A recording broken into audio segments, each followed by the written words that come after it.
누구야? 저녁 8시 주방에서 된장찌개를 끓이던 남편의 휴대폰에 진동이 울렸어요. 순간적으로 제 시선을 휴대폰으로 향했고 저는 선명한 네 글자를 보고야 말았어요. 보고 싶다. 그 화면을 보지 않았더라면, 그랬다면 제 인생은 그때까지 그랬던 것처럼 평범하게 흘러갔을까요? 지금도 저는 가끔 그런 생각을 해요. 발신자는 가람이라고 적혀 있었죠. 아, 회사 후배야. 업무 관련된 거. 남편이 급하게 휴대폰을 뒤집으면서 제 눈을 피했어요. 15년을 같이 산 사람의 거짓말은 금세 알 수 있었습니다. 잠시 후 다시 울리는 진동음. 한 번, 두 번, 세 번. 그 순간 제 손이 먼저 움직였어요. 남편의 휴대폰을 향해 뻗어진 제 손을 보며 깨달았습니다. 아, 이제 모든 게 끝났구나. 내가 전화 받을까? 안 돼. 남편이 소리쳤어요. 너무 늦었어요. 저는 이미 결심했거든요. 그때는 몰랐어요. 이 작은 메시지 하나가 15년 결혼 생활을 송두리째 바꿔놓을 거라는 걸. 그리고 41살 평범한 아내가 선택하게 될 계획이 얼마나 잔혹할지를 말이에요. 여러분의 구독, 좋아요는 더 많은 사연을 만드는 힘이 됩니다. 안녕하세요. 저는 한서진입니다. 41살이에요. 수도권 외곽 오래된 아파트에서 남편과 단둘이 살고 있습니다. 세무사무소에서 10년째 격리 일을 하고 있어요. 숫자와 함께하는 시간이 길어서 그런지 작은 변화도 금세 눈에 들어오죠. 그날 저녁도 그랬습니다. 늦가을이었어요. 날씨가 쌀쌀해져서 코트를 입고 다니기 시작한 때였습니다. 회사에서 늦은 야근을 마치고 아파트 계단을 올라가는데 우리 집 현관문 앞에서부터 뭔가 달랐어요. 평소에는 텔레비전 소리만 들렸는데 그날은 주방에서 칼질하는 소리가 났거든요. 톡톡톡 리듬감 있게 뭔가를 써는 소리였습니다. 현관문을 열고 들어서니 고소한 기름 냄새가 풍겼어요. 파 볶는 냄새도 났고 된장찌개 끓는 냄새도 났습니다. 이상했어요. 남편이 요리를 하다니. 신발을 벗고 거실로 걸어가니 주방에서 앞치마를 두른 남편의 뒷모습이 보였습니다. 박도현, 제 남편이에요. 45살이고 중소철물업체에서 과장으로 일하죠. 키가 크고 어깨가 넓은 편이에요. 15년을 같이 살면서 앞치마 두른 모습은 처음이었습니다. 당신이 요리를 해? 물으니까 남편이 돌아보며 웃었어요. 평소보다 훨씬 환한 미소였는데 왜인지 어색했습니다. 억지로 만든 것 같은 느낌이었어요. 어서 와. 오늘 일찍 끝나서 저녁 준비했어. 남편의 목소리도 평소보다 밝았습니다. 마치 라디오 진행자처럼 경쾌했어요. 그런데 우리 집은 원래 조용한 집이거든요. 서로 말이 많지 않은 편이에요. 탁을 보고 깜짝 놀랐습니다. 평소에는 김치찌개 하나에 밥 2그릇 정도로 대충 먹던 우리 집 식탁이 아니었거든요. 하얀 접시에 나물 3가지를 정성스럽게 담아놨고 김치도 예쁘게 썰어서 접시에 놓았어요. 젓가락도 가지런히 놓여 있었습니다. 가운데에는 뚝배기에 된장찌개가 보글보글 끓고 있었어요. 두부도 네모반 듯하게 썰어 넣었더라고요. 평소 남편이 된장찌개는 그냥 된장 풀고 끝이라고 말하던 사람인데 말이에요. 뭔가 이상했습니다. 결혼기념일도 아니고 제 생일도 아니고 특별할 게 없는 화요일 저녁인데 말이에요. 무슨 특별한 날이야? 손가방을 소파에 놓으면서 물었어요. 그냥. 당신이 요즘 힘들어 보여서. 남편의 대답이었는데 저는 힘들다고 말한 적이 없었어요. 오히려 요즘 회사에서 새 프로젝트를 맡아서 재밌게 일하고 있었거든요. 야근도 그 때문이었고요. 힘든 거 없는데? 아니야. 표정이 어두워 보였어. 남편이 밥을 퍼주면서 말했습니다. 그런데 제가 언제 표정이 어두웠나요? 오히려 요즘 기분이 좋았는데 말이에요. 남편이 이것저것 물어보기 시작했어요. 회사 일은 어떤지, 과장님은 괜찮은지, 점심은 뭐 먹었는지. 평소에는 응 정도로만 대답하고 휴대폰만 보던 사람이 갑자기 관심을 보이니까 더 이상했습니다. 오늘 회사에서 뭐 했어? 월말 정산이랑 세금 계산서 처리했지. 평소와 같아. 힘들지 않았어? 아니, 괜찮았어. 그래도 많이 피곤해 보이는데. 계속 제가 힘들다고 우기더라고요. 마치 제가 힘든 게 기정사실인 것처럼요. 그때였습니다. 남편의 휴대폰이 식탁 위에서 불빛과 함께 진동했어요. 메시지 알림이었습니다. 화면이 환해지면서 미리 보기가 떴어요. 발신자 이름은 가람이었습니다. 한글로 쓰여 있었어요. 그리고 그 아래 짧은 문장이 보였습니다. 보고 싶다. 네 글자였어요. 하지만 그 네 글자가 제 가슴을 쿵 내려앉았습니다. 마치 누군가가 제 심장을 주먹으로 친 것 같았어요. 남편이 급하게 휴대폰을 뒤집었습니다. 그러면서 제 얼굴을 슬쩍 봤어요. 당황한 표정이었습니다. 눈동자가 흔들렸고 입술이 말라 보였어요. 손가락으로 화면을 만지작거리는 게 보였습니다. 누구야? 조용히 물었어요. 목소리가 평소보다 낮게 나왔습니다. 제 자신도 놀랄 정도로 차분했어요. 아, 회사 후배. 업무 관련된 거야. 남편이 대답했지만 업무 관련 메시지가 보고 싶다일까요? 더구나 저녁 7시 20분에요. 퇴근 시간이 훨씬 지났는데 말이에요. 저는 숟가락을 내려놓았습니다. 갑자기 밥맛이 사라졌거든요. 15년 동안 한 번도 의심해 본 적 없는 사람이었는데 그 순간 모든 게 다르게 보였어요. 남편이 오늘 유난히 다정했던 것도, 평소에 안 하던 요리를 한 것도, 계속 제가 힘들다고 말한 것도 다 이유가 있었던 거예요. 죄책감이었구나 하는 생각이 들었습니다. 밥 왜 안 먹어?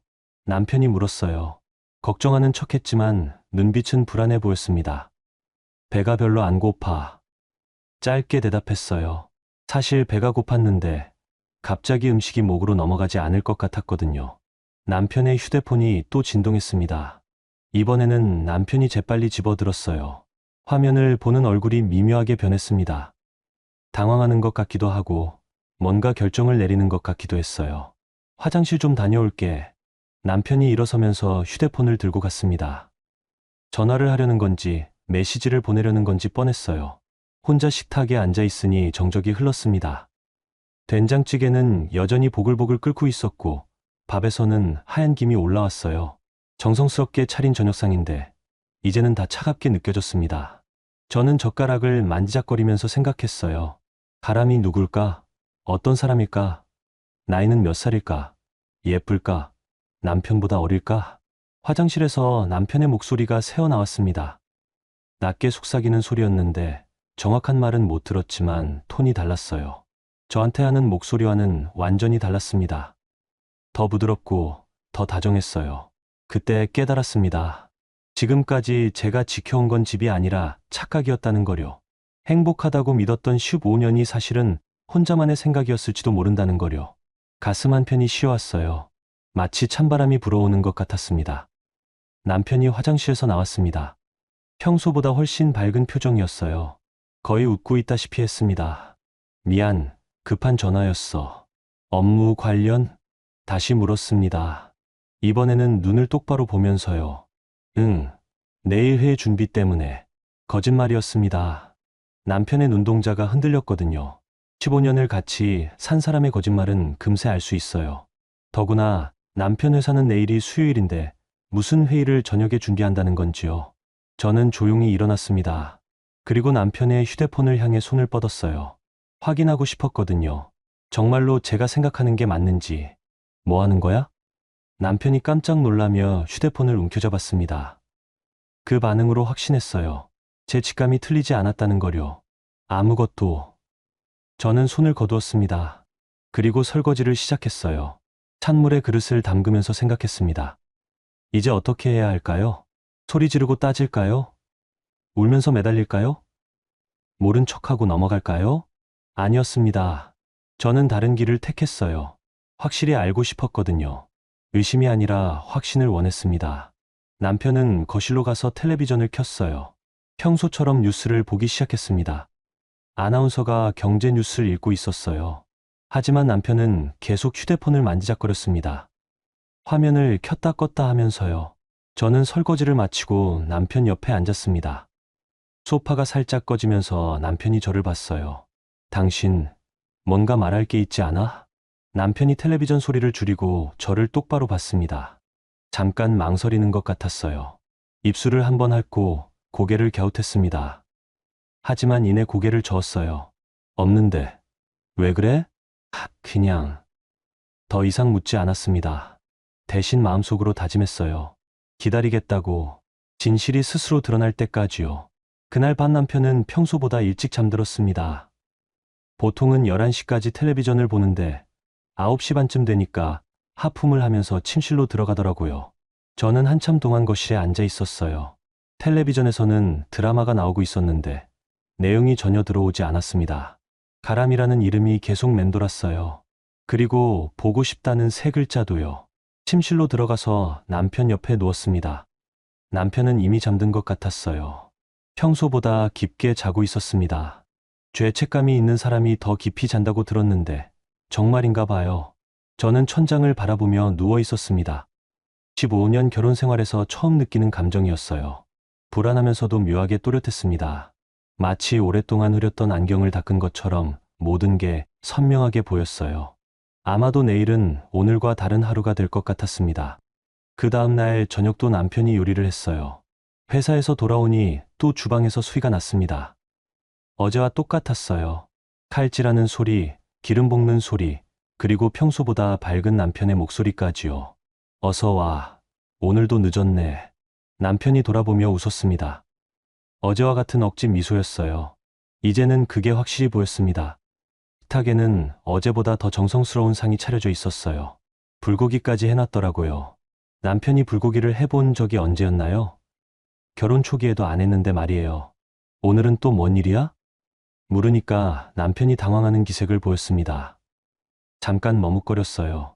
그냥 당신 좋아하는 거 해주고 싶어서. 제가 언제 불고기를 좋아한다고 했나요? 오히려 기름진 음식은 별로 안 좋아하는데 말이에요. 저는 조용히 앉아서 밥을 먹기 시작했습니다. 남편이 제 그릇에 반찬을 올려주더라고요. 김치도 올려주고 무나물도 올려주고. 평소에는 각자 알아서 먹었는데 갑자기 왜 이러는 걸까요? 많이 먹어. 너무 마른 것 같아. 남편이 말했습니다. 저는 마르지 않았어요. 오히려 최근에 살이 좀 쪘다고 생각하고 있었는데 말이에요. 저는 남편의 얼굴을 유심히 봤습니다. 눈빛이 평소와 달랐어요. 뭔가 피하려는 듯 했습니다. 저와 눈을 마주치면 금세 다른 곳을 보더라고요. 회사 일은 어땠어? 남편이 물었습니다. 그냥 그랬어. 당신은? 나도 별일 없었고, 후배들은 다들 괜찮고, 의도적으로 물었어요. 남편의 반응을 보고 싶었거든요. 응, 다들 괜찮아. 남편의 목소리가 살짝 떨렸습니다. 미세하게요. 하지만 저는 놓치지 않았어요. 새로 온 사람은 없어? 계속 캐물었습니다. 왜 그런 걸 물어? 남편이 되려 물었어요. 방어적인 태도였습니다. 그냥 궁금해서. 저는 담담하게 대답했습니다. 그리고 계속 밥을 먹었어요. 남편의 휴대폰이 또 울렸습니다. 어제와 같은 시간이었어요. 저녁 7시 20분쯤. 남편이 재빨리 확인하더니 화면을 엎어놓았습니다. 누구야? 회사에서. 또 같은 대답이었어요. 어느 부서? 영업부. 남자야, 여자야? 질문이 좀 더 구체적이 됐습니다. 남편의 얼굴이 굳었어요. 왜 그런 걸 물어? 그냥. 목소리가 들렸는데 젊은 것 같아서. 거짓말이었습니다. 목소리는 안 들렸어요. 하지만 남편의 반응을 보고 싶었거든요. 아, 응. 여자 후배야. 드디어 인정했습니다. 여자라는 거려. 이름이 뭐야? 심장이 빨리 뛰었지만 목소리는 차분하게 유지했어요. 최가람. 남편이 대답했습니다. 그 순간 저는 확신했어요. 어제 메시지를 보낸 가람이 이 사람이라는 거려. 나이는? 글쎄, 20대 후반 정도? 20몇? 정확히는 모르겠어. 남편이 점점 불편해하는 게 보였습니다. 하지만 저는 멈추지 않았어요. 어떻게 생긴 사람이야? 왜 자꾸 그런 걸 물어? 남편의 목소리가 높아졌습니다. 관심 있어서. 당신 직장에 어떤 사람들이 있는지 궁금하잖아. 저는 여전히 차분했어요. 오히려 남편이 더 흥분하고 있었습니다. 그냥 평범하게 생겼어. 키는? 보통. 예뻐. 결정적인 질문이었어요. 남편이 잠깐 멈칫했습니다. 글쎄, 그런 거 신경 안 써봤는데. 거짓말이었어요. 분명히 신경 썼을 거예요. 그렇지 않으면 메시지를 주고받을 이유가 없으니까요. 남편의 휴대폰이 또 울렸습니다. 이번에는 전화였어요. 발신자 표시에 가람이라고 뜨더라고요. 저는 확실히 봤어요. 남편이 당황해서 전화를 끊었습니다. 그리고 저를 슬쩍 봤어요. 왜 안 받아? 별로 중요한 전화가 아니야. 업무 관련이라면서? 나중에 받아도 돼. 남편의 변명이 점점 앞뒤가 안 맞았어요. 저는 젓가락을 내려놓았습니다. 그리고 남편을 똑바로 봤어요. 당신, 그 사람하고 뭔가 있는 거 아니야? 직접적인 질문이었습니다. 남편의 얼굴이 하얗게 변했어요. 뭔 소리야? 그냥 후배인데. 후배가 저녁 시간에 보고 싶다고 메시지를 보내. 저는 어제 본 메시지 내용을 말했습니다. 남편이 완전히 당황했어요. 그건 뭐야? 업무상 만나야 할 일이 있어서 그런 거야. 또 거짓말이었어요. 보고 싶다가 업무상 표현일까요? 그럼 내가 전화 받을까? 저는 남편의 휴대폰을 가리켰습니다. 다시 진동하고 있었거든요. 안 돼. 남편이 소리쳤습니다. 그러고는 자신이 너무 크게 말한 걸 깨닫고 당황했어요. 왜 안 돼? 그냥. 업무상 비밀이 있을 수도 있잖아. 말이 안 되는 변명이었어요. 영업부 후배와 뭔 비밀이 있다는 건지요. 저는 더 이상 묻지 않았습니다. 대신 천천히 일어났어요. 설거지 할게. 아니야, 내가 할게. 남편이 급하게 말했습니다. 뭔가 저를 달래려는 듯 했어요. 괜찮아. 저는 그릇들을 치우기 시작했습니다. 남편은 자리에 앉아서 휴대폰만 만지작거렸어요. 아마 그 가람이라는 사람한테 메시지를 보내고 있는 것 같았습니다. 설거지를 하면서 생각했어요. 이제 확실해졌습니다. 남편에게 다른 여자가 있다는 거요. 그것도 회사 후배라는 거요. 20대 후반이라고 했으니 30살도 안 됐겠네요. 저보다 10살 이상 어린 거예요. 그리고 예쁠 거예요. 남편이 부인했지만 분명 예쁠 거예요. 그릇을 닦으면서 손이 떨렸어요. 화가 나는 건지 슬픈 건지 잘 모르겠더라고요. 그냥 온몸이 차가워졌습니다. 남편이 거실에서 전화를 받는 소리가 들렸어요. 작은 목소리로 말하고 있었습니다. 응, 미안해. 지금 상황이 좀. 나중에 다시 전화할게. 알겠어. 조심히 들어가. 마지막 말이 제일 충격이었어요. 조심히 들어가라니. 연인들이 하는 말이잖아요. 전화가 끝나고 남편이 주방으로 왔습니다. 뭐 도와줄 거 없어? 다 끝났어. 저는 마지막 그릇을 닦고 있었어요. 그래도 미안해. 내가 해야 하는데. 괜찮다고. 남편이 제 뒤에 서서 뭔가 말하려고 하는 것 같았어요. 하지만 결국 아무 말도 하지 않았습니다. 저는 설거지를 마치고 거실로 갔어요. 텔레비전을 켜고 뉴스를 봤습니다. 하지만 내용이 하나도 들어오지 않았어요. 남편도 제 옆에 앉았습니다. 평소보다 거리를 두고요. 뭔가 어색한 분위기였어요. 내일 회사에서 회식이 있어. 남편이 갑자기 말했습니다. 그래?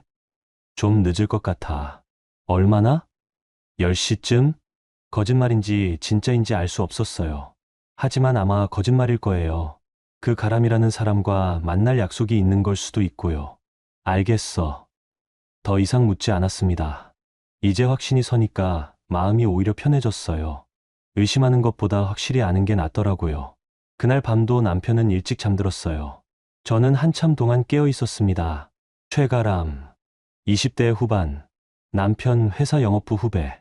이제 이름도 알고, 나이도 알고, 어디서 일하는지도 압니다. 하지만 아직 확실한 증거는 없어요. 메시지 하나와 수상한 전화 몇 통뿐이에요. 더 확실한 걸 알고 싶었어요. 그래야 결정을 내릴 수 있을 테니까요. 그 다음 날 저녁 남편이 말했던 회식 날이었어요. 오후 6시쯤 남편이 전화를 했습니다. 여보, 회식 때문에 늦을 것 같아. 저녁 걱정하지 말고 알아서 먹어. 알겠어. 몇 시쯤 들어와? 글쎄, 늦으면 10시 넘을 수도 있어. 전화를 끊고 나서 생각해 봤어요. 정말 회식일까요? 아니면 그 가람이라는 사람과 만나는 걸까요? 저는 혼자 간단히 저녁을 먹었습니다. 라면 하나 끓여서요. 남편이 없으니까 오히려 편했어요. 의심하고 관찰할 필요가 없으니까요. 텔레비전을 보면서 시간을 보내고 있었는데 밤 8시쯤 되니까 현관 쪽에서 소리가 났어요. 딩동. 초인종 소리였습니다. 이상했어요. 남편은 열쇠가 있으니까 초인종을 누를 이유가 없고 예상한 방문객도 없었거든요. 거실에서 현관 쪽을 보니 문 밖에 누군가 서 있는 게 보였어요. 그림자가 비쳤습니다. 여자 같았어요. 누구세요? 인터폰으로 물었습니다. 안녕하세요. 박 과장님 댁 맞나요? 젊은 여자 목소리였어요. 또렷하고 밝은 목소리였습니다. 박 과장. 남편을 말하는 거겠죠. 누구신데요? 회사 동료인데 잠깐 뵐 수 있을까요? 회사 동료라고 했지만 뭔가 이상했어요. 남편은 회식이라고 했는데 동료가 집에 찾아온다는 게 말이 안 되거든요. 저는 문을 열었습니다.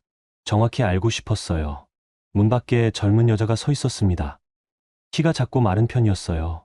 얼굴은 예뻤습니다. 화장을 연하게 했는데도 피부가 좋아 보였어요. 나이는 정말 20대 후반 정도로 보였습니다. 그리고 손에는 하얀 케이크 상자를 들고 있었어요. 안녕하세요. 그 여자가 인사했습니다. 하지만 제 얼굴을 보더니 잠깐 당황하는 것 같았어요. 누구시라고요? 최가람이라고 합니다. 박 과장님 회사에서. 최가람. 바로 그 사람이었어요. 남편이 회식이라고 나갔는데요. 저는 차분하게 말했습니다. 가람의 얼굴이 순간 굳었어요. 뭔가 잘못됐다는 걸 깨달은 것 같았습니다. 아, 그게 회식이 일찍 끝나서요. 박 과장님이 케이크를 가져다 달라고 하셨는데 말이 앞뒤가 안 맞았어요. 회식이 일찍 끝났으면 남편이 집에 와야 하는데 왜 케이크를 가져다 달라고 하겠어요?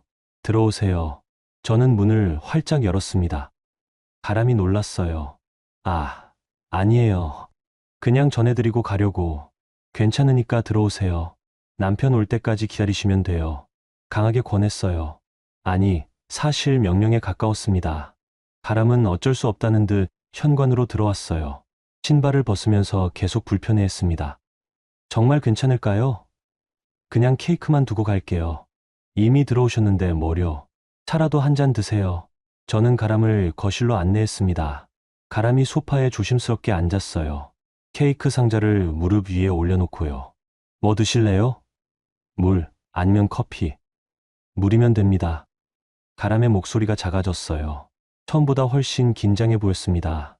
저는 정수기에서 물을 받아왔어요. 일회용 종이컵에요. 집에 온 손님한테 종이컵을 주는 건 예의가 아니지만 이 사람은 손님이 아니었거든요. 고맙습니다. 가람이 컵을 받으면서 고개를 숙였어요. 제 눈을 제대로 보지 못하더라고요.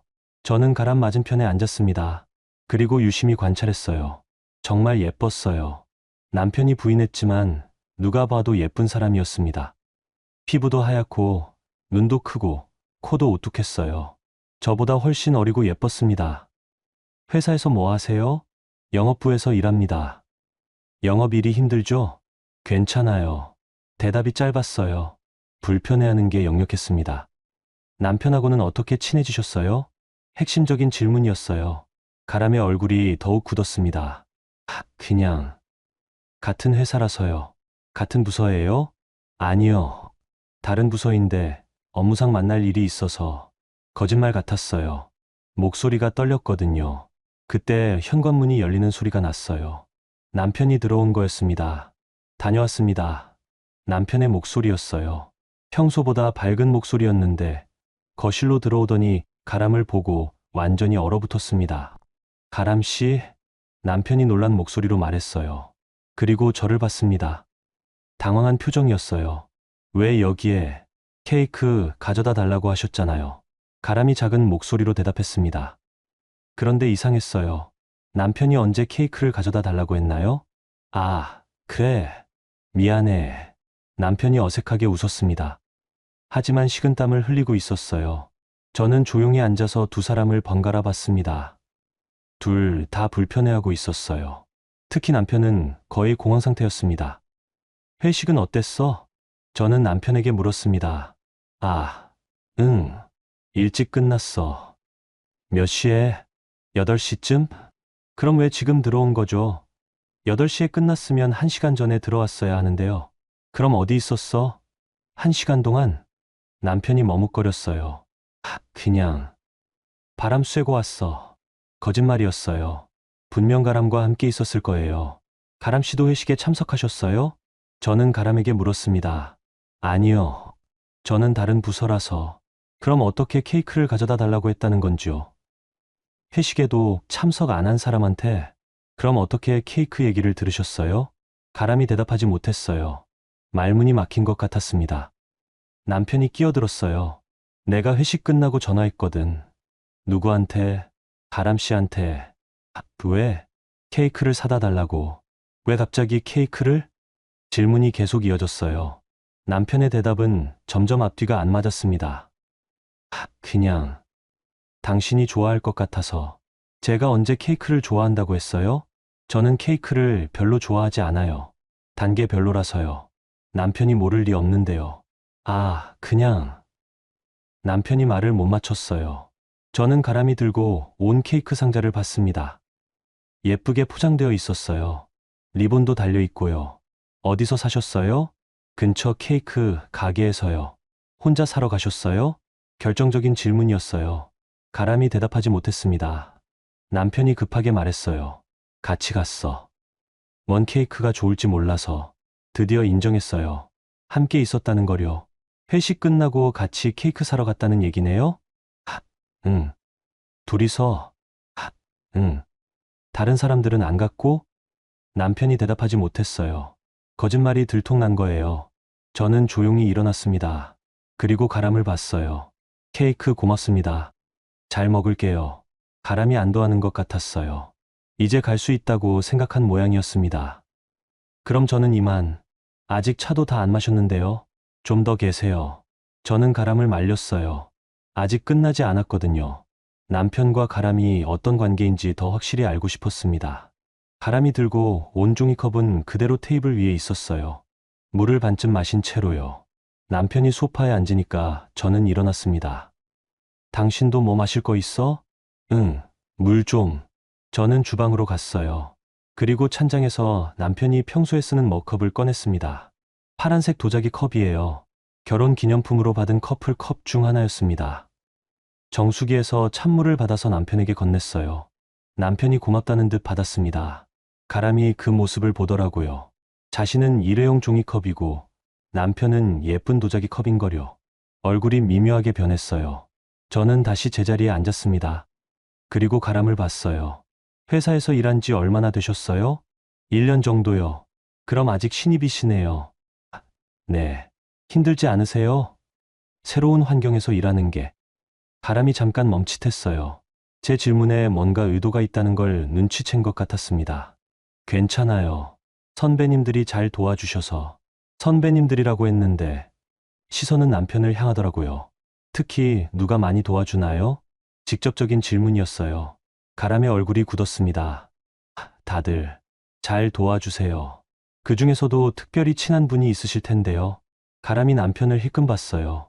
도움을 요청하는 눈빛이었습니다. 남편이 끼어들었어요. 회사 사람들은 다 친하게 지내잖아. 그래도 더 친한 사람이 있을 거 아니야. 케이크도 같이 사러 가고 그러면. 저는 놓치지 않고 다시 말했습니다. 남편이 불편해하는 게 보였어요. 목을 한번 가다듬고 다리를 꼬았다 풀었다 했습니다. 당신은 언제부터 우리 남편하고 친해지셨어요? 이번에는 가람에게 직접 물었어요. 처음부터는 아니고 몇 달 전부터요. 몇 달 전? 구체적으로 언제요? 글쎄요. 정확히는. 가람이 말을 흐렸어요. 남편을 또 봤습니다. 여름쯤부터 아닌가? 남편이 대신 대답했습니다. 여름부터라고 했으니까 벌써 서너 달 된 거네요. 그럼 제가 모르는 사이에 이미 오래전부터 친했다는 얘기예요. 여름에 뭔 일이 있었나요? 갑자기 친해질 만한. 별거 아니야. 그냥 업무상 만날 일이 많아져서. 남편의 대답이었지만 가람의 표정을 보니 그게 다가 아닌 것 같았어요. 어떤 업무요? 계속 캐물었습니다. 그냥. 프로젝트 관련된 거. 가람 씨 부서에서도 그 프로젝트에 참여하시나요? 가람에게 물었어요. 가람이 당황했습니다. 아니요. 저는 영업부라서. 그럼 어떻게 프로젝트 관련된 일로 만나시죠? 질문이 논리적이었어요. 가람이 대답하지 못했습니다. 남편이 또 끼어들었어요. 영업 쪽에서 자료가 필요해서 도움을 받았거든. 자주요? 가끔. 가끔이 얼마나 자주예요? 일주일에 한두 번? 일주일에 한두 번이면 가끔이 아니에요. 꽤 자주 만난다는 얘기죠. 그럼 점심도 같이 드시나요? 가람이 깜짝 놀랐어요. 그 반응을 보니까 점심도 같이 먹었나 봐요. 가끔 회사 사람들끼리 같이 먹기도 하고. 회사 사람들끼리요? 몇 명 정도? 서너 명. 거짓말 같았어요. 서너 명이면 누가 있는지 말할 수 있을 텐데 구체적으로 말하지 않더라고요. 누구누구랑요? 그냥 같은 층 사람들. 애매한 대답이었어요. 저는 남편을 봤습니다. 당신도 같이 먹나? 응, 가끔. 자주. 그렇게 자주는 아니야. 또 가끔이라고 했는데 일주일에 한두 번 만나는 사람과 가끔 점심을 먹는다는 게 말이 안 되잖아요. 저는 가람의 손을 봤어요. 반지를 끼고 있지 않았습니다. 결혼은 안 했나 봐요. 결혼은 안 하셨어요? 갑작스러운 질문이었어요. 가람이 놀랐습니다. 아직 안 했어요. 연인은 있으세요? 가람의 얼굴이 빨갛게 됐어요. 그리고 남편을 봤습니다. 의미심장한 눈빛이었어요. 그런 건 개인적인 일이라. 그냥 궁금해서요. 예쁘신데 연인이 없을까 해서. 가람이 더욱 당황했어요. 뭐라고 대답해야 할지 모르는 것 같았습니다. 남편이 시계를 봤어요. 시간이 늦었는데 가람 씨 집에 가야 하는 거 아니야? 가람을 보내려고 하는 거였어요. 더 이상 질문받기 싫어서요. 맞아요. 저 이제 가볼게요. 가람이 일어나려고 했습니다. 아직 물도 다 안 마셨는데요. 저는 가람의 종이컵을 가리켰어요. 반 넘게 남아 있었습니다. 괜찮아요. 많이 마셨어요. 그래도 다 마시고 가세요. 아까우니까. 강요에 가까웠어요. 가람이 어쩔 수 없이 다시 앉았습니다. 저는 가람을 자세히 봤어요. 정말 예뻤어요. 화장도 연하게 했는데 피부가 좋았습니다. 옷도 깔끔하게 입었고 향수 냄새도 좋았어요. 남편이 이 사람에게 끌릴 만하다는 생각이 들었어요. 저보다 10살 이상 어리고 예쁘고 활기차 보이니까요. 어디 사세요? 이 근처요. 혼자 사세요? 아니요. 룸메이트랑 같이. 집은 어떤 곳이에요? 오피스텔? 네. 가람이 점점 지치는 것 같았어요. 계속되는 질문에 피로해하고 있었습니다. 남편도 불편해하고 있었어요. 다리를 계속 떨고 있었거든요. 가람 씨, 우리 남편한테 고마워해요? 결정적인 질문이었어요. 네. 회사에서 도움을 많이 받으시잖아요. 고마워하시냐고요. 가람이 남편을 봤어요. 그리고 다시 저를 봤습니다. 네. 많이 도와주셔서 고마워해요. 어떻게 고마워해요? 그냥 말로. 말로만요? 가람이 입술을 깨물었어요. 가끔 커피도 사드리고요. 자주요? 가끔. 또 가끔이었어요. 모든 게 가끔이라고 하네요. 비싼 커피예요? 아니요. 그냥 자판기 커피.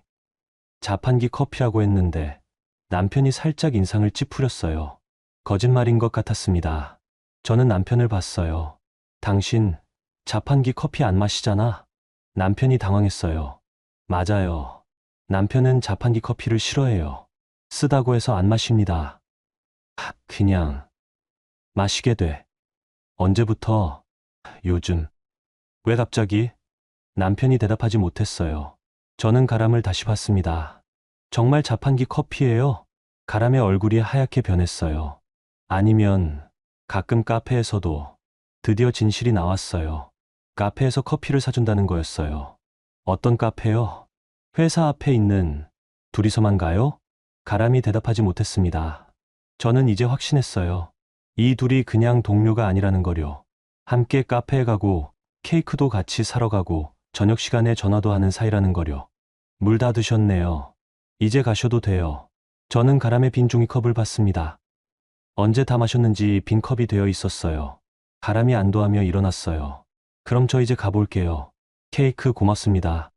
저는 정중하게 인사했어요. 하지만 목소리는 차가웠습니다. 가람이 현관으로 가면서 남편을 봤어요. 뭔가 말하고 싶어 하는 것 같았지만 제가 보고 있어서 그럴 수 없었습니다. 안녕히 가세요. 문이 닫히고 가람이 나갔어요. 저는 거실로 돌아와서 남편을 봤습니다. 남편은 머그컵을 들고 물을 마시고 있었어요. 손이 살짝 떨리고 있었습니다. 이제 둘만 남았어요. 가람이 나간 후 거실에는 정적만 남았어요. 저는 테이블 위에 놓인 두 개의 컵을 봤습니다. 하나는 가람이 쓴 구겨진 종이컵이고 하나는 남편이 쓰던 파란 도자기 컵이었어요. 물이 조금 남아 있었습니다. 남편은 소파에 앉아서 텔레비전을 보는 척했어요. 하지만 화면을 제대로 보고 있지 않다는 게 뻔했습니다. 계속 다리를 떨고 있었거든요. 저는 조용히 일어나서 정수기 앞으로 갔어요. 물을 한 잔 받아서 천천히 마셨습니다. 차가운 물이 목으로 넘어가면서 마음이 조금 진정됐어요. 그때 문득 예전 일이 생각났습니다. 신혼 때였어요. 남편과 처음 이사 온 집에서 그릇을 정리하던 날이었습니다. 시어머니께서 주신 도자기 접시 세트가 있었어요. 결혼 선물이라고 하시면서 정성스럽게 포장해서 주셨던 거였습니다. 그런데 박스를 여는 순간 접시 하나에 금이 가 있는 걸 발견했어요. 머리카락보다 가는 실금이었지만 분명히 보였습니다. 남편은 괜찮다고 했어요. 보이지도 않잖아. 그냥 써.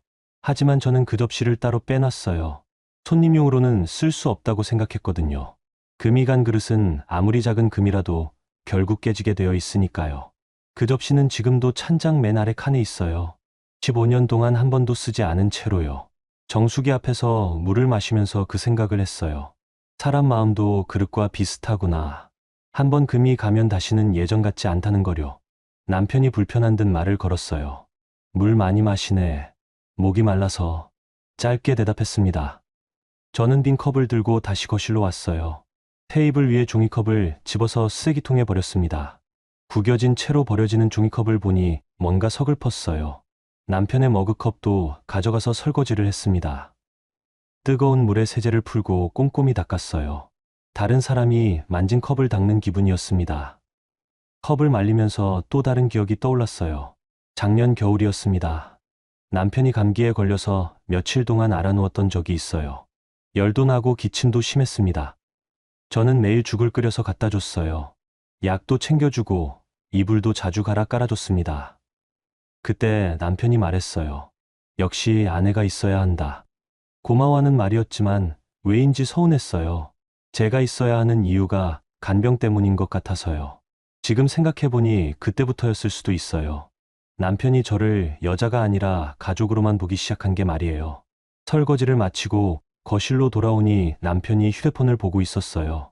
메시지를 확인하는 것 같았습니다. 아마 가람한테서 온 거겠죠. 뭐 하는 거야? 그냥 회사 단체 톡방 확인하는 거야. 또 거짓말이었어요. 회사 단체 톡방이면 화면을 숨길 이유가 없잖아요. 저는 남편 옆에 앉았습니다. 평소보다 조금 멀리요. 남편이 그걸 눈치챘는지 저를 슬쩍 봤어요. 오늘 그 친구 좀 이상하게 굴었네. 남편이 먼저 말을 꺼냈습니다. 가람을 그 친구라고 표현하더라고요. 이상하게? 응. 평소랑 달랐어. 어떻게 달랐는데? 그냥. 너무 긴장한 것 같았어. 당연히 긴장했겠죠. 불륜 상대의 집에 와서 아내와 마주 앉아 있었으니까요. 왜 긴장했을까? 글쎄, 처음 와봐서 그런가. 남편은 여전히 시치미를 떼고 있었어요. 저는 더 이상 묻지 않았습니다.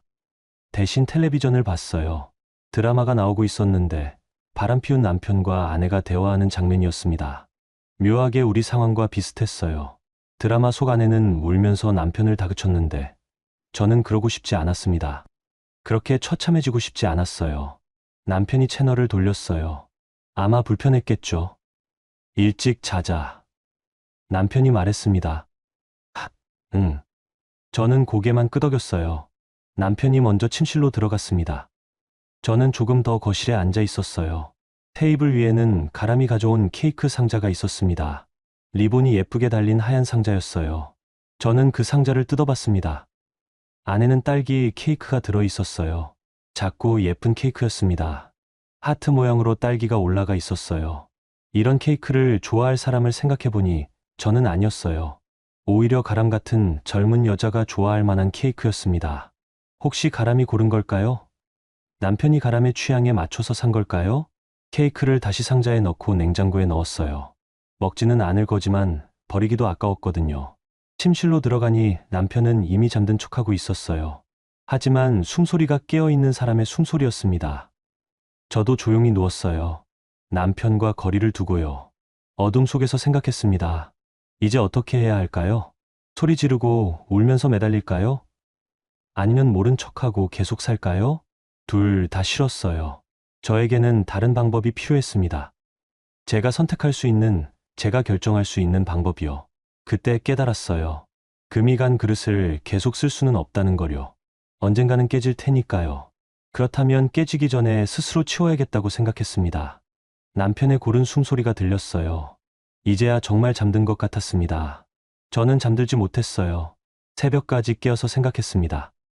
내일부터는 모든 게 달라질 것 같았어요. 그 다음날 저녁 남편이 또 늦는다고 연락이 왔어요. 오늘도 회식이야. 늦을 것 같으니까 먼저 자. 이번에는 거짓말인지 진짜인지 확인할 생각도 없었어요. 어차피 중요한 게 아니었거든요. 저는 혼자 집에서 해야 할 일이 있었습니다. 남편이 나간 후 저는 거실 서랍을 열었어요. 맨 아래 칸에 평소에 잘 쓰지 않는 물건들을 넣어두는 곳이었습니다. 그 안에 작은 상자가 하나 있었어요. 가계부를 쓰려고 모아둔 영수증들이 들어있는 상자였습니다. 저는 꼼꼼한 편이라 큰 지출은 다 기록해두거든요. 상자를 꺼내서 거실 테이블에 놓았어요. 그리고 하나씩 꺼내기 시작했습니다. 최근 몇 달간의 영수증들이었어요. 남편이 카드로 결제한 것들을 제가 정리해둔 거였습니다. 처음에는 별다른 게 없었어요. 주유소, 편의점, 식당, 평범한 지출들이었습니다. 그런데 여름부터 이상한 지출들이 보이기 시작했어요. 카페베네에서 10,000원, 같은 날 또 카페베네에서 8,000원. 한 번에 10,000원이면 커피 2잔 값이에요. 남편이 혼자 커피를 2잔 마셨을까요? 더 찾아보니 카페 영수증이 더 있었어요. 스타벅스에서 12,000원, 할리스에서 9,000원. 모두 여름 이후의 것들이었습니다. 남편은 원래 카페를 자주 가지 않는 사람이에요. 집에서 믹스커피 타서 마시는 걸 좋아하거든요. 케이크집 영수증도 있었어요.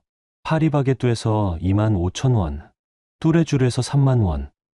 어제 가람이 가져온 케이크와 비슷한 가격이었어요. 더 충격적인 건 꽃집 영수증이었습니다. 장미 한 다발에 30,000원. 꽃집 이름은 플라워 가든이었어요. 집 근처에 있는 꽃집이 아니었습니다. 남편 회사 근처였어요. 영수증을 더 뒤적거리니 또 다른 것들이 나왔어요. 액세서리 가게에서 100,000원, 화장품 가게에서 50,000원. 남편이 화장품을 살 이유가 있을까요? 저는 화장품을 잘 안 쓰는 편이라 남편도 알고 있는데요. 제일 충격적인 건 호텔 영수증이었어요. 그랜드 호텔 디너 뷔페 15,000원. 날짜를 보니 지난주 토요일이었어요. 남편이 회사 야근이라고 했던 날이었습니다. 야근을 한다면서 호텔에서 디너 뷔페를 먹었다는 얘기였어요. 혼자서요? 50,000원이면 2명이 먹을 만한 가격이에요. 저는 영수증들을 날짜 순으로 정리했어요. 그러니까 패턴이 보였습니다. 여름부터 시작된 카페 지출들, 점점 늘어나는 꽃과 선물들, 그리고 최근의 호텔 디너. 모든 게 가람과 친해졌다는 시기와 일치했어요. 저는 영수증들을 테이블에 가지런히 펼쳐놓았습니다. 마치 증거를 정리하는 수사관처럼요. 밤 10시가 넘어서 남편이 들어왔어요. 다녀왔습니다. 평소보다 조심스러운 목소리였어요. 거실로 들어온 남편이 테이블을 보더니 얼어붙었습니다. 영수증들이 하나하나 펼쳐져 있는 걸 봤거든요. 이게 뭐야? 남편이 물었어요. 당황한 목소리였습니다. 당신이 쓴 돈들. 저는 차분하게 대답했어요. 남편이 테이블에 가까이 와서 영수증들을 봤습니다. 얼굴이 점점 하얗게 변했어요. 이걸 왜 꺼내놨어? 확인하려고. 뭘? 당신이 어디서 누구랑 뭘 했는지. 남편이 입을 다물었어요. 변명할 말이 없었던 것 같습니다. 저는 영수증 하나를 집어들었어요. 카페벤에서 커피 2잔. 누구랑 마셨어? 남편이 대답하지 않았어요. 꽃집에서 장미 한 다발. 누구 주려고 샀어? 또 대답하지 않았어요. 호텔 디너 뷔페. 누구랑 갔어? 이번에도 침묵이었어요. 저는 영수증을 하나씩 들어올리며 날짜를 말했습니다. 7월 15일, 카페베네. 7월 23일, 스타벅스. 8월 5일, 꽃집. 8월 12일, 화장품 가게. 남편의 다리가 후들거렸어요. 9월 25일, 호텔 디너. 모두 누구와 함께였을까? 남편이 소파에 주저앉았어요. 더 이상 서 있을 수 없었던 것 같습니다. 미안해. 남편이 작은 목소리로 말했어요. 뭐가 미안한데? 모든 게 다 미안해. 구체적으로 말해봐. 남편이 고개를 들지 못했어요. 가람 씨랑 그런 사이야? 직접 물었어요. 남편이 고개를 끄덕였어요. 아주 작게요. 언제부터? 여름부터. 얼마나 심각해? 그냥 좋아하게 됐어. 좋아하게 됐다는 표현이 더 상처였어요. 일시적인 실수가 아니라 감정이 있다는 얘기였거든요. 저는 더 이상 묻지 않았어요. 궁금한 것도 없었고 들어야 할 말도 없었습니다. 대신 일어나서 안방으로 갔어요. 그리고 옷장에서 여행 가방을 꺼냈습니다. 옷들을 차근차근 개어서 넣었어요. 속옷, 양말, 화장품. 생활에 필요한 최소한의 것들만요. 남편이 뒤따라 들어왔어요. 뭐 하는 거야? 보면 아니야. 어디 가려고? 나가야지. 왜? 바보 같은 질문이었어요. 여기 있을 이유가 없으니까. 가방을 다 싸고 나서 서랍을 열었어요. 통장과 도장을 꺼내서 가방에 넣었습니다. 잠깐만, 얘기 좀 해보자. 남편이 말렸어요. 무슨 얘기? 이혼하자는 거야? 당신이 결정해. 저는 가방 지퍼를 올렸어요. 나는 가람 씨랑 끝낼게. 다시 잘해보자. 남편이 애원하는 목소리로 말했어요. 저는 고개를 저었어요. 늦었어. 왜? 아직 늦지 않았어. 진작에 늦었어. 당신이 거짓말하기 시작했을 때부터 남편이 제 팔을 잡으려고 했어요. 저는 피했습니다. 제발, 한 번만 기회를. 나는 당신을 믿었어. 15년 동안 단 한 번도 의심해 본 적 없었어. 제 목소리가 떨렸어요. 화가 나서가 아니라 서러워서였습니다. 그런데 당신은 몇 달 동안 나를 속였어. 매일매일. 남편이 울기 시작했어요. 정말 미안해. 정말 후회하고 있어. 후회는 하지 마. 당신이 선택한 거니까. 저는 가방을 들고 현관으로 향했어요. 남편이 따라오면서 계속 말렸지만 저는 돌아보지 않았어요. 현관에서 신발을 신으면서 마지막으로 말했어요. 내가 지켜온 건 집이 아니라 마음이었는데 이제 그럴 이유가 없어졌어. 문을 열고 나가는 순간 남편의 흐느끼는 소리가 들렸어요. 하지만 저는 뒤를 돌아보지 않았습니다. 밤 공기가 차갑게 얼굴을 스쳤어요. 하지만 마음은 오히려 따뜻했습니다. 이제 진짜 제 인생이 시작되는 것 같았어요. 그날 밤 저는 근처 모텔에서 잤어요. 가방 하나 들고 나온 상황에서 갈 곳이 별로 없었거든요. 시어머니께 가기도 싫었고 친구들한테 민폐를 끼치고 싶지도 않았어요. 모텔 침대에 누워서 천장을 바라봤습니다. 15년 만에 혼자 자는 밤이었어요. 무서울 줄 알았는데 의외로 편했습니다. 휴대폰이 계속 울렸어요. 남편의 전화였습니다. 받지 않았어요. 문자도 여러 통 왔는데 읽지 않고 지웠습니다. 다음 날 아침 일찍 교회에 갔어요. 아침 예배를 드리고 나서 상담실을 찾았습니다. 거기에 제 고향 친구 정수가 있었어요. 윤정수. 저와 같은 나이인 40살이에요. 고등학교 동창인데 몇 년 전부터 이 교회에서 상담 봉사를 하고 있었습니다. 심리학을 공부해서 자격증도 있어요. 서진아? 정수가 저를 보고 놀랐어요. 제가 평소에 교회에 자주 안 나왔거든요. 언니. 저는 정수를 불렀어요. 같은 나이지만 정수가 몇 달 빨라서 언니라고 부르거든요. 무슨 일이야? 얼굴이 안 좋은데. 정수가 걱정스럽게 물었어요. 저는 정수와 함께 상담실 소파에 앉았습니다. 작지만 아늑한 공간이었어요. 따뜻한 조명과 관엽식물들이 마음을 편안하게 해줬습니다. 언니, 나 어제 집에서 나왔어. 조용히 말했어요. 왜? 무슨 일인데? 정수가 놀라면서 물었습니다. 저는 처음부터 차근차근 말했어요. 남편의 이상한 행동, 가람이라는 여자, 영수증들, 그리고 어젯밤 일까지. 모든 걸 털어놨습니다. 말하는 동안 정수는 조용히 들어줬어요. 중간에 끼어들거나 판단하지 않았습니다. 그냥 고개만 끄덕이면서 들었어요. 다 말하고 나니 가슴이 후련했어요. 누군가에게 털어놓는다는 게 이렇게 큰 위안이 될 줄 몰랐습니다. 많이 힘들었겠다. 정수가 말했어요. 따뜻한 목소리였습니다. 응. 근데 지금은 괜찮아. 오히려 속이 시원해. 정말. 화나지 않아? 화는 나. 근데 그것보다 실망이 더 커. 정수가 휴지를 건넸어요. 제가 울고 있다는 걸 그제야 깨달았습니다. 이제 어떻게 할 거야? 모르겠어. 그래서 언니한테 상의하러 왔어. 정수가 생각에 잠겼어요. 한참 후에 입을 열었습니다. 일단 마음을 좀 더 정리하는 게 좋겠어. 지금은 너무 감정적인 상태니까. 감정적이야? 나는 오히려 차분한 것 같은데. 겉으로는 그래 보여도 속으로는 많이 힘들 거야. 15년 결혼 생활이 하루아침에 무너진 거잖아. 맞는 말이었어요. 저도 제 감정을 정확히 알 수 없었거든요. 복수하고 싶지는 않아? 정수가 물었어요. 글쎄, 처음에는 그런 생각도 했어. 근데 그러면 나만 더 피곤해질 것 같아. 현명한 생각이야. 정수가 고개를 끄덕였어요. 그럼 이혼할 거야? 당연하지. 더 이상 같이 살 수 없어. 위자료는? 그것까지는 생각 안 해봤어. 정수가 차를 끓여서 건넸어요. 따뜻한 대추차였습니다. 서진아, 내가 보기에는 너무 성급하게 결정하는 것 같아. 성급하다고? 응. 물론 남편이 잘못한 건 맞아. 근데 조금 더 냉정하게 생각해봐. 정수의 말이었어요. 뭘 더 냉정하게 생각해? 일단 경제적인 부분. 너 혼자 살아갈 수 있어? 생각해보니 그 부분은 제대로 고려하지 못했어요. 월급이 있으니까 괜찮지 않을까? 월급만으로 혼자 살기엔 빡빡할 거야. 전세금은 어떻게 하고? 맞았어요. 집의 전세금 대부분은 남편 명의였습니다. 그리고 이혼 절차도 만만하지 않아. 재산 분할, 위자료 문제 다 복잡해. 정수가 현실적인 얘기를 했어요. 그럼 어떻게 하라는 거야? 그냥 참고 살라는 거야? 그런 게 아니라 좀 더 계획적으로 접근하자는 거지. 정수가 찬찬히 설명했어요. 일단 변호사를 만나봐. 이혼 절차가 어떻게 되는지, 재산 분할은 어떻게 하는지 알아보고. 응.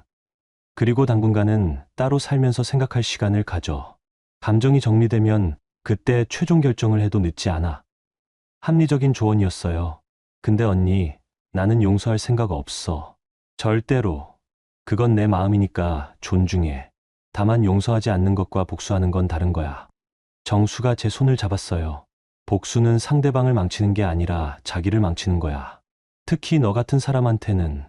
나 같은 사람? 착하고 순한 사람. 복수 같은 걸 하면 나중에 후회할 타입이야. 정수가 저를 잘 알고 있었어요. 그럼 뭘 어떻게 하라는 거야? 깔끔하게 정리해. 감정적으로 휘둘리지 말고 냉정하게 계산해서 받을 건 받고 끝내. 위자료 말하는 거야? 응. 큰 돈은 바라지 말고 당분간 생활할 수 있을 정도만 받아. 그리고 깔끔하게 헤어져. 정수의 조언이 마음에 와 닿았어요. 그런데 남편이 합의해 줄까? 지금 상황에서는 합의할 수밖에 없을 거야. 남편이 잘못한 게 명백하니까. 맞는 말이었어요. 증거도 충분했고요. 변호사비는 얼마나 들까? 그렇게 많이 들지 않을 거야. 합의 이혼이면 더 싸고. 정수가 휴대폰을 꺼냈어요. 내가 아는 변호사 있어. 가정 전문이야. 연락처 줄까? 고마워, 언니. 정수가 명함을 주면서 말했어요. 그리고 서진아, 혼자 있지 마. 힘들면 언제든 연락해. 응.